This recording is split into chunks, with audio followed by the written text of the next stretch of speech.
ರಾಯಬಾಗ್ ಲೋಕಾಯುಕ್ತ ದಾಳಿ 13,000 ಲಂಚ ಕೇಳಿ ಬಲೆಗೆ ಬಿದ್ದ ಅಧಿಕಾರಿ.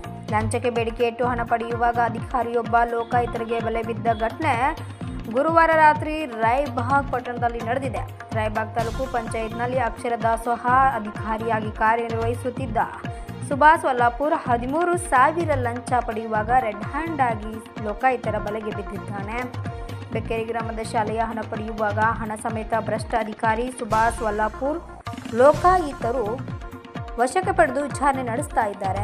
ವರದಿಗಾರ Vittal Bhajantri, UK first news, Raibag.